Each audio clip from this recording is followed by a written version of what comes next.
You'll probably use that in a short now. I hope so.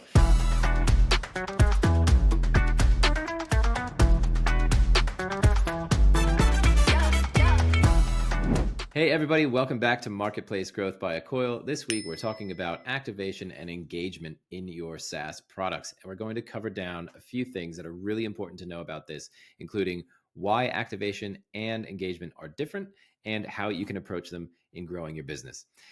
With that, I'm Peter. Hi, I'm Kate. How are you all? So Kate, this is something you and I in particular talk about a lot, is when is activation important? What is it? When is engagement important? And what is it? So maybe let's start at the start here with a sort of user's journey when they are starting to use a new product. How do you measure activation and why is it important? Okay, so in my mind, activation is the immediate first thing where you're trying to actually get your trialer, your prospective customer, to that aha moment where they go, oh, I get how this product is used. So if it was a CRM, it would be create a contact, email that contact, post a note against the contact, etc., etc. So that there are some critical steps that a new user tries and does. And for me, that's the activation. And why that's important is because you tend to just have a very short window. So if people are not getting your product easily and quickly, then chances are you might lose them. So that's why understanding your activation journey is the important bit, because that's your first spark. It's your first spark. Yeah, and I think that's an analogy that we'll carry through this little chat here. Now, I've had a lot of conversations around these kind of metrics, and I've been asked several times, like, what's the difference between activation and engagement? Isn't activation a form of engagement? And I think you can quickly descend into the semantics and just messy conversations, but just to keep it really clean, you kind of touched on it already, but the path that is activation is what? Like, that's a predetermined set of events. It's things that we know that we want users to be doing. So that's exactly it. You've got it in one. Yeah. So there's a predetermined set of events, and you go, well, how do I determine those events? Well, the best way to do that is you talk with your frontline people and ask them, well, what are the important things that people say to them as the important features?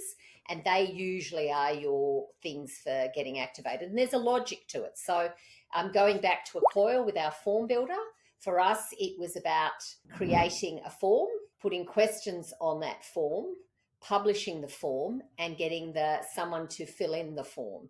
And for us, if they did those 4 steps, we knew that they basically could get the concept of our product, and that was pretty important. So for us, it was quite clear cut. And if a person was at 60% and only used half of them, then it gives you the opportunity to then go back and try and encourage them to use to make sure they do the other 2 steps and understand the why and the so what of that. Yeah. So when you're saying 60%, you're saying, let's keep the math simple for me here. Yeah. You've got 10 activation steps. They've done 6 out of the 10. That's 60%. Yep. You want Correct. them to go the rest of the way. How likely is it that someone actually gets to 100? Well, this is where we add in the complexity, isn't it? Because it's actually the size of the opportunity, which I reckon we could do another video on that. It's the size of the opportunity, and it's the complexity of your product. So a simple product. So let's think of Slack. Slack's a reasonably simple product to use. Not if we get into all the extra features and the premiums stuff, but basically, you actually send a message to someone else and you create a channel. So, or a Dropbox, it's quite intuitive of what you do. You create something, you load it up, and then you share it with someone. So for me, where things of low complexity, you probably would have a higher activation rate. Yeah, that makes sense. Something that the way that I sort of think about activation is it's almost like a discovery for a new user, right? Like, so they're finding what we often say, like the aha moment. They're finding the value, and then switching gears into engagement is that longer term. They're continuing to get the value, but it's not as hot of a burn, perhaps, if we're using that spark analogy here. So activation finds the spark. Engagement and is keeping the fires burning. Yeah. We'll become firemen. Yeah. Except you don't want to put these fires out, right? So that's No, that's right. That is the problem in all of this. Yes, that is true, Peter. That is true. Yeah. One of the things that I think I've heard from a few people is a really strong focus on whether or not they call it activation or engagement, is that we're getting new customers, new. Like that's how we're measuring business success, is that we're putting more people into the machine constantly. Yes. One of the things that I've had a lot of conversations around when we talk about activation and engagement, a lot of business owners, founders, product leaders talk about new users and that activation. And of course, you're measuring how engaged a new user is, but along that activation pathway. Not to confuse things, but I guess where I'm going with this is I hear a lot about getting new customers, and I think that's a great way to grow your business, obviously, but you want to keep them, which is why we spend so much time thinking about and focusing on engagement. Is once you have them, how do you keep that fire burning? So I think it may be important and helpful just to talk about the key differences between what is activation and when do you use it versus what is engagement and when do you focus on that. So, which we've already said before, it is activation is first use and the realization of value. Aha. Whereas engagement is the ongoing use and the deepening exposure to your product so that they actually get the deepening value. Okay.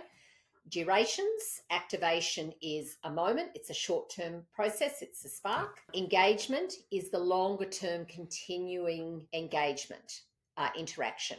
So you have two different goals. For activation, it's getting them to that aha moment, seeing the value quickly, whereas the engagement is actually keeping customers coming back for more and deepening the use of your product. So that's it in a nutshell, but you also have to measure them in a different way. Yeah.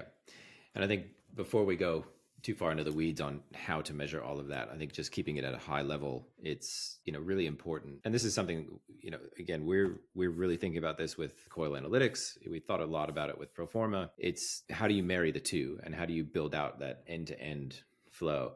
And measuring activation, to me, as you said, the focus there is getting them to that moment of realization that there's value in this. I can and I should keep coming back. So if you wanted to summarize your key differences and maybe Pete, also why all of this is important is because when you think about it, is that it actually is the engagement is the longer term play. It is giving you that chance to expand the use of your product, reduce the likelihood of churn, and also hopefully they become advocates of your product, that if they like your product, they'll use it. So it's three good reasons of why you actually don't ignore the engagement. And so understanding the difference, and yes, the terms all get mixed up, but it's the underlying goals that you're trying to achieve. This is, one is that activation is the goal is to see the value quickly.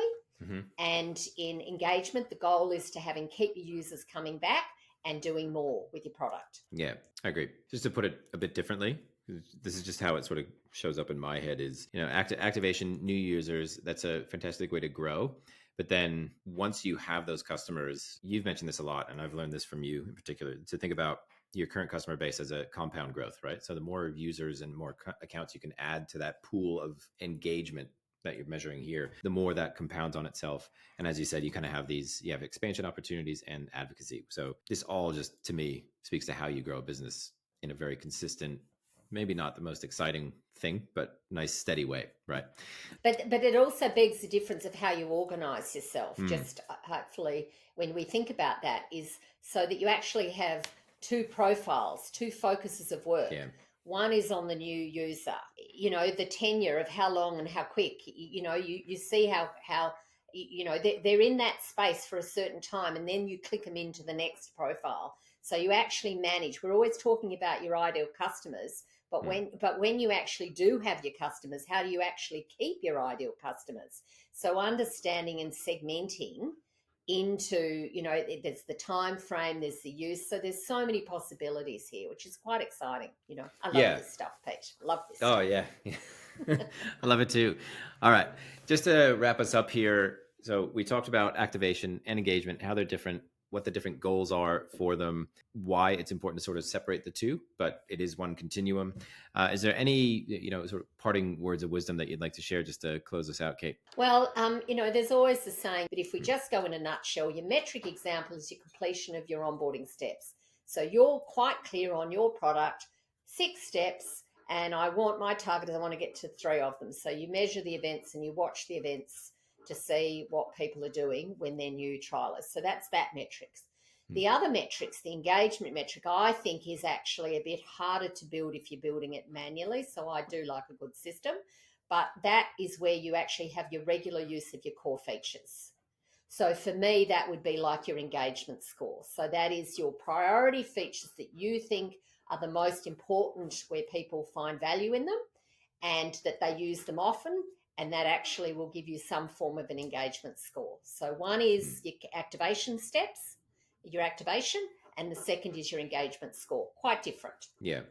And I think it's important to point that out, like really reiterate that they are quite different.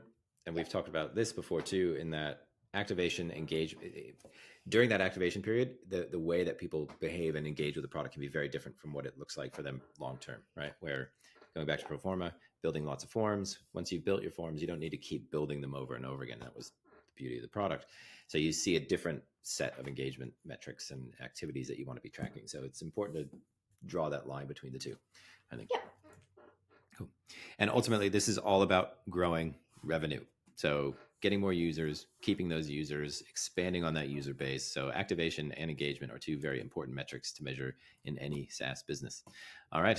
And it gives you the complete picture of your user journey, like it actually, which is actually important, because then you're really understanding your product. All right, more to talk about with that. We can get into expansion and all that sort of stuff in another video, but for now, that's it. Thanks for tuning in, everybody. Thanks, everybody, and of course, more sales to you.